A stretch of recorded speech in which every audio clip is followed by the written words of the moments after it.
দেশে বিমানবন্দরগুলোতে সাইবার হামলার আশঙ্কা আছে, তবে বড় কোনো হুমকি নেই জানিয়েছেন বেসামরিক বিমান চলাচল কর্তৃপক্ষ বেবিচকের সদস্য আবু সাইদ মেহবুব খান। বেবিচক সদর দপ্তরে সাইবার নিরাপত্তা সেমিনার শেষে এই কথা জানিয়েছেন তিনি। সেই সাথে আরও বলেছেন, যে কোনো সাইবার হামলা সামলাতে বেবিচক প্রস্তুত আছে। এর আগে কথা বলেন সংস্থাটির চেয়ারম্যান মোস্তফা মাহমুদ সিদ্দিকী। তিনি বলেন, বিমান চলাচল খাতের সব সদস্যদের দায়িত্ব সাইবার নিরাপত্তা রক্ষা করা, পাশাপাশি ঝুঁকি মোকাবেলায় যে কোনো প্রয়োজনীয় ব্যবস্থা নিতে হবে। বিমান চলাচল যেহেতু বিশ্বব্যাপী হয়, তাই সব কাজ পরস্পরের সঙ্গে যুক্ত। যে কোনো প্রতিষ্ঠানে সাইবার হামলা হলে তার প্রভাব আন্তর্জাতিক পর্যায়ে পড়বে। এ সময় সাইবার জগতে ব্যক্তিগত দিক থেকে সচেতন থাকার পরামর্শ দেন বেবিচক চেয়ারম্যান।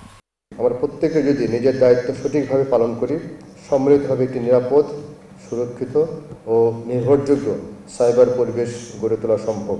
সাইবার নিরাপত্তা নিশ্চিত করার মূল ভিত্তি হলো সচেতনতা। আমরা প্রেজেন্টেশন দেখেছি 60%, দ্য মেইন ফ্যাক্টর 60%-এর মতো আমরা সেফ থাকতে হবে, প্রোভাইডেড দ্যাট আমরা নিজেদের সচেতন হই।